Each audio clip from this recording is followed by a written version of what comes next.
I'm Julian Assange. Roger, I'll get you in constraint. Editor of WikiLeaks. We've exposed the world's secrets. These documents belong to the United States government. Been attacked by the powerful. The United States strongly condemns. Hey, quit asking questions. He broke the law. Illegally shoot the son of a... For 500 days now, I've been detained without charge. But that hasn't stopped us. Mike Ken. Today, we're on a quest for revolutionary ideas that can change the world tomorrow.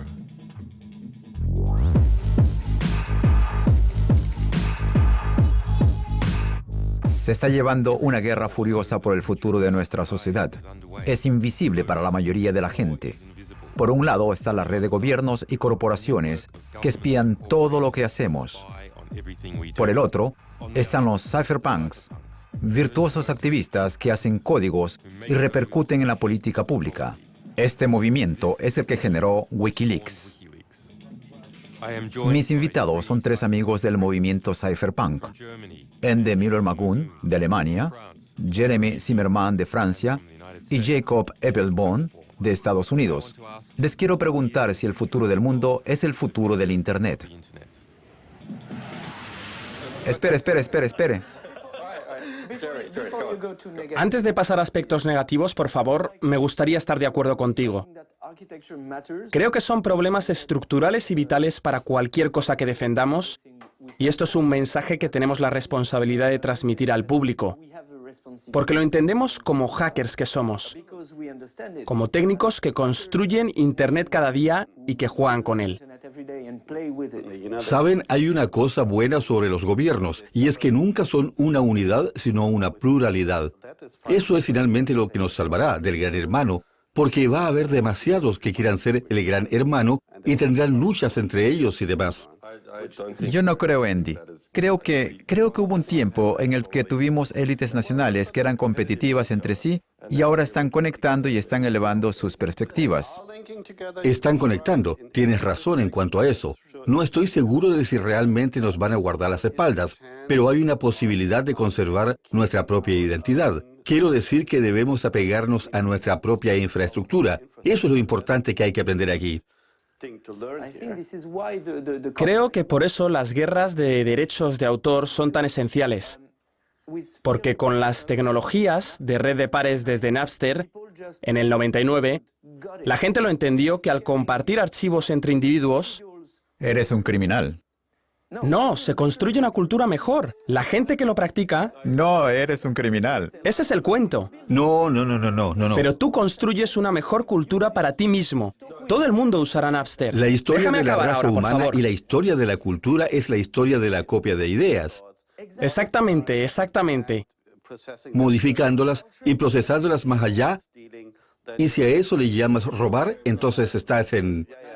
Desde 1950 hemos tenido una cultura industrial. Nuestra cultura ha llegado a ser una especie de producto industrial.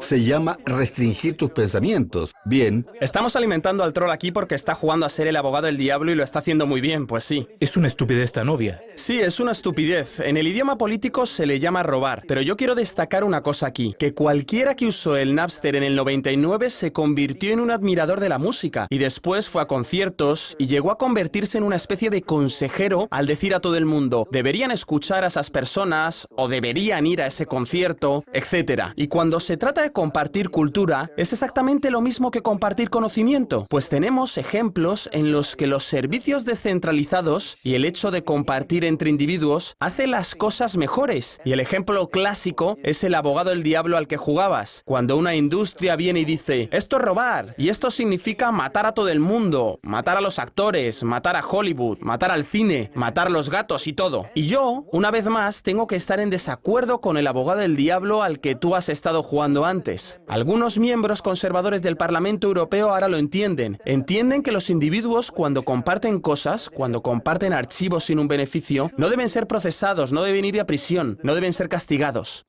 Todos hablamos de la privacidad de la comunicación y el derecho a publicar, y eso es algo bastante fácil de entender. Tiene una larga historia, y de hecho a los periodistas les encanta hablar de ello, porque protegen sus propios intereses. Pero si comparamos ese valor con el valor de la privacidad y la libertad de la interacción económica, De hecho, cada vez que vemos una interacción económica, cada vez que la CIA detecta una interacción económica, pueden ver que ha sido este grupo desde esta ubicación a este grupo en esta otra ubicación. Y tienen cifras de ese valor y de la importancia de la interacción. Entonces, ¿no es realmente la libertad o la privacidad de interacciones económicas más importante que la libertad de expresión? Eso ha sido duro. Desde el punto de vista de los servicios de inteligencia, si tienes $10 millones de presupuesto para espionaje, puedes controlar los correos electrónicos de la gente o puedes tener una vigilancia total de las interacciones económicas. ¿Cuál preferirías? Lo que dirían es, ok, haremos que los pagos y el sector bancario pasen por Internet. Así que tenemos a todos. Y lo hacen. De hecho, en los cables había una información curiosa que decía que el gobierno ruso intentó negociar que los pagos con Visa y Mastercard de los ciudadanos rusos en territorio de Rusia se procesaran en Rusia, pero Visa y Mastercard lo rechazaron.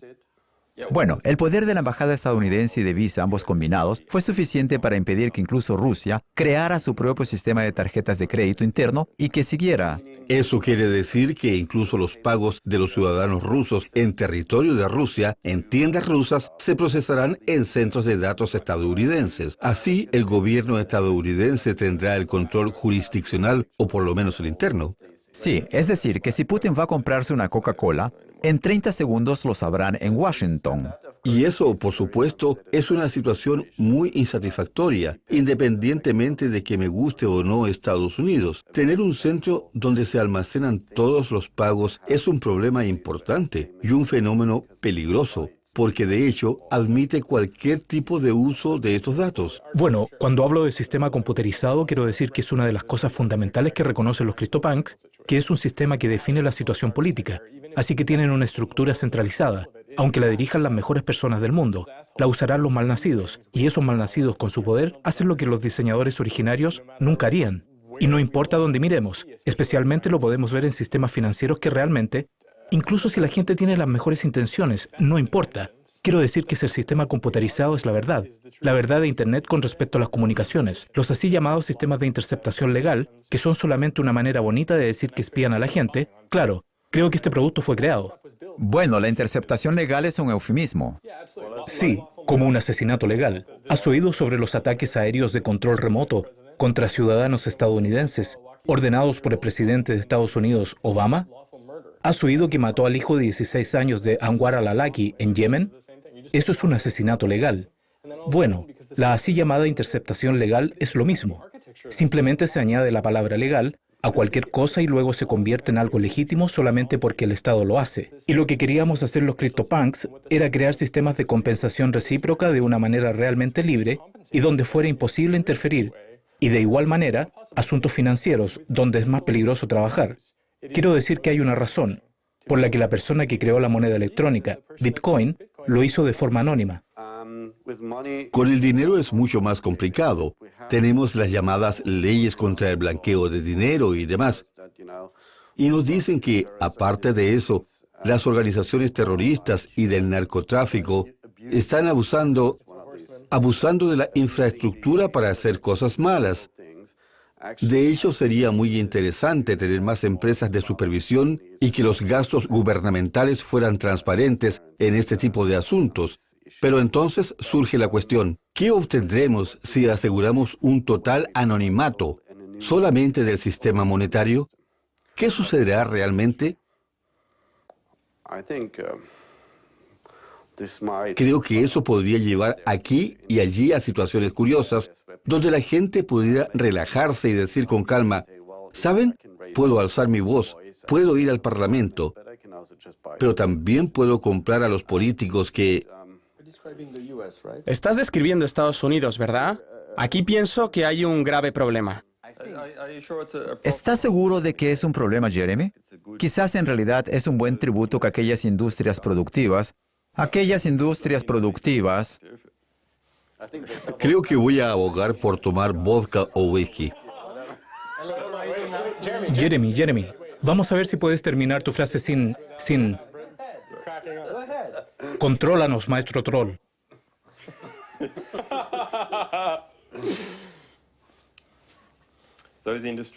Esas industrias que son productivas, que producen riqueza para toda la sociedad, porque son productivas, tienen dinero para asegurarse que continuarán siendo productivas. Y esa legislación aleatoria, la legislación aleatoria que surge tras la creación de mitos políticos, no limita sus actividades productivas. Y la mejor manera de no limitar sus actividades es comprar a los congresistas y usar la potencia de su industria para modificar la ley, para que la naturaleza de la productividad de la industria siga. Bien, yo contesto a esta. ¿Están preparados? No. ¿Por qué? Existen varias razones, y una de ellas es de carácter extremadamente negativo. Así, por ejemplo, creo que el mayor financiador de la campaña política en el estado de California es el sindicato de guardias de prisión y, en parte, su apoyo a unas leyes más duras. Está motivado no por su preocupación por el Estado de Derecho, sino porque aparecerá un incentivo más de trabajo. Así que, si se ve que estas personas promueven la creación de más prisiones, el encarcelamiento de más gente, sentencias más largas, ¿qué es lo que están haciendo en realidad? Lo que hacen es aprovecharse del beneficio que reciben por su trabajo y extender el monopolio que les concede el Estado para hacer lo que les está permitido. Así que lo usan solamente para transferir riqueza de industrias realmente productivas a industrias que no son productivas. Puedes resumirlo de ese modo, puedes resumirlo. Pero quizás eso es solo una pequeña parte. Quiero decir, sabemos que todo el sistema tiene sus abusos. Si quieres agentes libres que solo se involucren en la transferencia de riquezas, puede ser solo un elemento pequeño. De hecho, la mayoría de las presiones, la mayor influencia en el Congreso, procede de industrias productivas que se aseguran de que las leyes sigan favoreciendo sus intereses para seguir siendo productivas. Creo que te olvidas. Me refiero a la pregunta, ¿cuál es la política aquí? ¿Cuál es la manera correcta de proponer estas cosas? Simplemente me pregunto si no podríamos de alguna forma estandarizar la práctica actual en Estados Unidos, desformalizarlo de modo que simplemente compraras a los senadores. No. Vamos a asumir que tenemos dinero. Vamos a asumir que tenemos dinero para comprar. Sí, y que todo está abierto y eres el mejor postor y cada uno va a la subasta. Pero la industria de armas todavía tendría más dinero. Cada uno va a la subasta. Creo que no lo harían. En realidad creo que el complejo industrial militar sería relativamente marginalizado porque su habilidad de operar a puerta cerrada en un sistema que no está abierto a la oferta en el mercado general es en realidad más alta que la de otras industrias.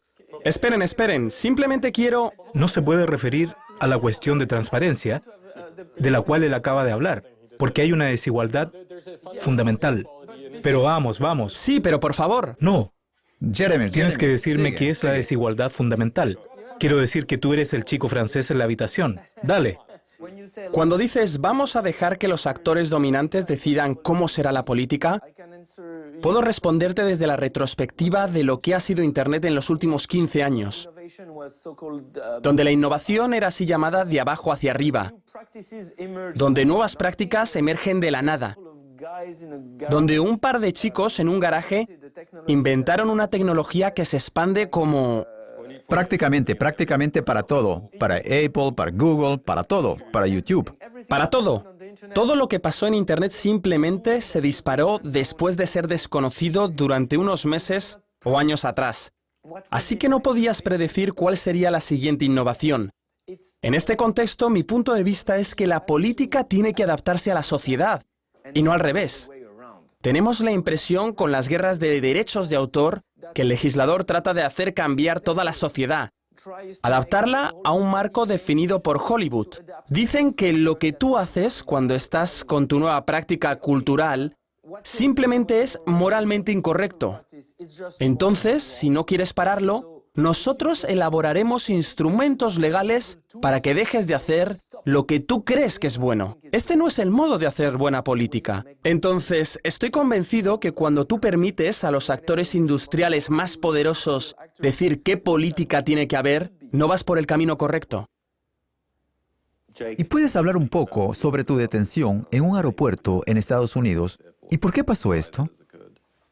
Bueno, sabes, ellos afirmaron que eso pasó porque... Yo sé el por qué, pero sabes, hablando sobre tu tema, depende de cuándo, ¿sabes? Ellos siempre me dan diferentes respuestas, pero normalmente ellos dan una respuesta que es uniforme en todos los ámbitos. Y dicen, porque nosotros podemos. Y yo digo, bueno, yo no discuto su autoridad. Bueno, yo sí discuto su autoridad, pero no lo estoy haciendo ahora. Yo simplemente quiero saber por qué me está pasando a mí. Ahora quiero decir, la gente me dice todo el tiempo, bueno, ¿no es evidente?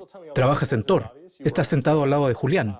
¿Qué esperabas? Bueno, por ejemplo, algunas personas literalmente me decían, ¿qué esperabas al asociarte con gente como esa?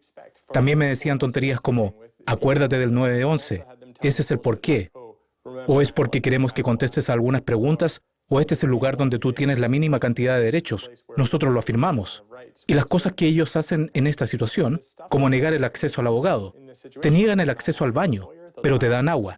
Bueno, te dan algo para tomar un tipo de diurético para convencerte de que tú realmente quieres colaborar con ellos de alguna forma. Ellos hicieron todo esto para presionar por razones políticas. Me hacían preguntas sobre mi opinión sobre la guerra en Irak, mi opinión sobre la guerra en Afganistán. Bueno, sabes, básicamente todos estos pasos. De algún modo, ellos repitieron las tácticas del FBI durante el programa de contrainteligencia. Por ejemplo, donde ellos especialmente trataban de afirmar su autoridad a través de su autoridad, para cambiar las realidades políticas en mi propia vida y tratar de presionarme no solo para cambiarlas, sino también para darles algún acceso especial a lo que estaba pasando en mi cabeza. Y ellos se apoderaron de mi propiedad, ¿sabes? Yo ni siquiera en realidad, ni siquiera tengo la libertad de discutir todas las cosas que me pasaron. Esto es lo que te ha pasado a ti, pero los chinos con los que hablo, cuando hablan sobre el gran contrafuego de China, en Occidente hablamos de esto en términos de censura, y están bloqueando a los ciudadanos chinos la posibilidad de salir y leer lo que se dice sobre el gobierno chino en Occidente y por los disidentes chinos. Pero su preocupación en realidad no es sobre la censura. Su preocupación es que para tener censura en Internet, tiene que haber vigilancia en Internet para poder controlar lo que alguien esté viendo. Para saber si está permitido o no, tienes que verlo, y por eso, si lo estás viendo, lo puedes grabar todo. Y eso ha tenido un tremendo efecto escalofriante entre los chinos. Creo que simplemente es importante recordar que la censura y la vigilancia no son problemas de otros lugares. ¿Sabes? A los occidentales les gusta hablar de que los iraníes, los chinos y los norcoreanos necesitan anonimidad, libertad y todas estas cosas que nosotros ya tenemos aquí. Y es muy importante saber que en realidad no son solo los regímenes opresivos, porque si resulta que estás en el escalón más alto de cualquier régimen, no es opresivo para ti. ¿Resulta bien? Pero quiero decir, nosotros creemos que el Reino Unido es un lugar perfecto. Nosotros creemos. Generalmente la gente piensa que Suecia es un lugar muy bueno y todavía se puede ver que cuando caes en desgracia de la gente del poder, y lo sabes, no terminas en una posición favorable. Pero quiero decir, todavía estás vivo, ¿sí? Entonces, claro, es un símbolo que es un país libre, ¿cierto? Mi punto de vista es... Quizás deberíamos hablar sobre esto, quiero decir, la censura. ¿En Suecia? No, la censura de Internet en Occidente. Con Wikileaks hubo este caso cuando la gente no podía, ni siquiera la acusación contra ti, no podía leer los documentos. Y Bradley Manning... Sí, entonces los fiscales estadounidenses, entonces el Pentágono, creó un sistema de filtración para que cualquier correo electrónico enviado al Pentágono con la palabra Wikileaks se filtrara. Así que cuando la acusación intentaba procesar el caso, por supuesto, enviaba correos de un lado a otro sobre Wikileaks y no recibían las respuestas porque llevaban la palabra Wikileaks en ellos. Lo que nos lleva a... Espera un segundo. A la cuestión realmente básica. ¿Hay información negativa que nos afecta? Entonces, desde el punto de vista de la sociedad, ¿queremos Internet censurado porque es mejor para la sociedad o no? E incluso, si estamos hablando sobre la pornografía infantil, puedes discutir diciendo, espera un momento, esta pornografía infantil se refiere al problema del abuso de niños, y para resolver el problema necesitamos conocerlo. Entonces, Es evidencia del crimen. Creo que la solución siempre es otra, no la censura. Cuando hablamos de pornografía infantil, ni siquiera deberíamos utilizar la palabra pornografía. Es una representación de las escenas del crimen de abuso de menores. Todos coincidimos en que debemos eliminar esas imágenes de Internet. Lo siento, pero me estoy revolviendo aquí. Es un poco frustrante escuchar el argumento que están defendiendo. Quiero rebatirlo, ¿sí? Porque lo que acaban de hacer es decir, quiero borrar la historia. Y ¿sabes? Tal vez sea un extremista en este caso y seguramente también en muchos otros, pero me voy a arriesgar aquí. Esto es un claro ejemplo de cuando la eliminación de la historia resulta perjudicial. Resulta que a través de Internet nos enteramos de que hay una epidemia de abuso infantil en la sociedad. Eso es lo que hemos aprendido con este tema de pornografía infantil, ya sabe. Creo que es mejor llamarlo explotación infantil. Vemos evidencias de ello. Creo que encubrirlo, borrarlo, es ridículo porque de hecho se puede aprender mucho sobre la sociedad en su conjunto. Por ejemplo, se puede aprender. Y sé que obviamente nunca voy a tener una carrera en la política después de terminar esta frase, pero solo para ser francos, se puede saber quién lo está produciendo. Se puede saber qué personas son víctimas. Es imposible que la gente ignore el problema. Pero la respuesta no es destruir un medio o controlar ese medio. Se trata de, cuando se encuentran pruebas, enjuiciar los crímenes que el medio ha documentado. No es debilitar ese medio, no es paralizar a toda la sociedad por esto. Lo fácil es hacer ver que no existe y luego detenerlo y decir que se ha detenido un abuso que en realidad no se ha hecho. Andy, hablé recientemente con el presidente de Túnez y le pregunté sobre lo que iba a ocurrir con las grabaciones de los archivos del servicio de inteligencia acerca de Ben Ali y me dijo, bueno, son muy interesantes y las agencias de inteligencia tendrían que, bueno, existe el problema de que son peligrosos y que tendría que sacarlos a la luz uno por uno. Pero en cuanto a esos archivos, él pensó que lo mejor para la cohesión de la sociedad de Túnez, lo mejor era mantenerlos todos en secreto para que no se entrara en el juego de las acusaciones. Eras un adolescente durante la caída de la Stasi en la Alemania del Este. ¿Puedes hablarnos sobre los archivos de la Stasi, sobre lo que piensas acerca de revelar los archivos de seguridad? Alemania tiene, probablemente, la agencia de inteligencia mejor documentada del planeta, o una de ellas. La seguridad del Estado alemana, de la Alemania del Este, con todos sus manuales, los documentos de procedimiento, de instrucción, de estudios internos, de formación interna, todos esos documentos son más o menos públicos. Creo que es algo muy bueno de lo cual aprender, y es lo que el presidente de Túnez debería considerar, que tiene que distinguir entre dos cosas. Una es el registro personal, y es de esperar demasiado que publiquen todos los registros personales que obtuvo la agencia de inteligencia anterior. Así que... ¿Seguiste la situación con Amdaula en Egipto? Donde la seguridad del Estado Nacional, 100.000 personas fuertes entraron, saquearon los archivos y muchos materiales salieron a la luz y se difundieron por el lugar. Y puedes comprar grabaciones por $2 en el mercado, descargarlos. Eso no ha destruido la sociedad egipcia. No, solo digo que entiendo que la gente no quiera que sus grabaciones personales se publiquen. Puedo entenderlo. Vamos a dar un paso atrás. Esencialmente sostienes que los datos son privados, cuando son limitados, y esto no es verdad. Por ejemplo, en mi país, 1 millón de personas tienen un permiso de acceso a los datos privados. 4,3 millones. ¿Cómo puedes llamarlo privacidad de datos? Este es el problema, que no es realmente el 100% secreto para todas las personas del planeta. Solo es secreto para las personas que... Es secreto para los que no tienen poder, pero no para los poderosos. Exactamente. Ahora podemos abordar un tema más amplio, y es que Internet ha conducido a una explosión de cantidad de información disponible para el público, lo que es extraordinario. Es simplemente extraordinario. Las funciones educativas son sencillamente extraordinarias. Por el otro lado, lo que no se ve es que la gente habla sobre Wikileaks y dice, mira, toda esa información gubernamental privilegiada que ahora es pública, el gobierno ahora ya no puede guardar ningún secreto, etc. Y yo digo, no es así. Wikileaks es la sombra de la sombra. De hecho, los grupos de poder tienen una cantidad de información secreta tan vasta. Ahora la cantidad de información pública disponible es mínima. Y el trabajo de Wikileaks es solo un porcentaje, una fracción de este material privado privilegiado. Cuando se mira el balance entre los poderosos abusadores que conocen cada transacción de las tarjetas de crédito del mundo, y estados en la sombra de la información que están empezando a desarrollar alianzas para interconectarse unos con otros y con los sectores privados, etc., ¿crees que Internet es una herramienta común de la humanidad para hablar consigo misma, o es algo que aumenta el poder? ¿Cómo se está llevando a cabo esta batalla, Jeremy? En realidad estos temas están relacionados. Intentaré hacer un enlace con las conversaciones anteriores porque cuando hablamos de concentrar el poder, hablamos una vez más de estructura informatizada. Y cuando hablamos de la censura en Internet, se trata de la centralización del poder para determinar a qué tendrá acceso la gente y a qué no. Y de que si se trata de una censura gubernamental o si se trata de una censura privada es también un poder indebido. Ellos cambian la estructura de Internet de una red universal a una división de pequeñas subredes. Pero de lo que estamos hablando desde el principio son temas globales. Sea acerca de si se formará un verdadero sistema definitivo o si se trata de corrupción.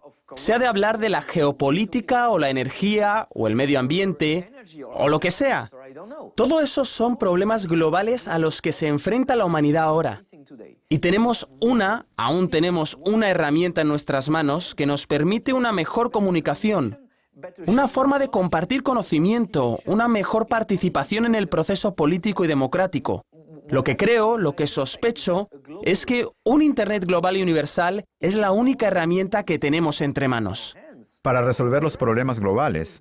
Para dirigir estos temas globales, y por eso esto es una lucha centralizada que tenemos que llevar a cabo, que todos tenemos la responsabilidad de llevar a cabo. Tenemos esa noción gracias a los CryptoPunks de que el código es la ley. En Internet, lo que puedes hacer viene definido por los programas existentes, porque los programas funcionan, y por ello, el código es la ley.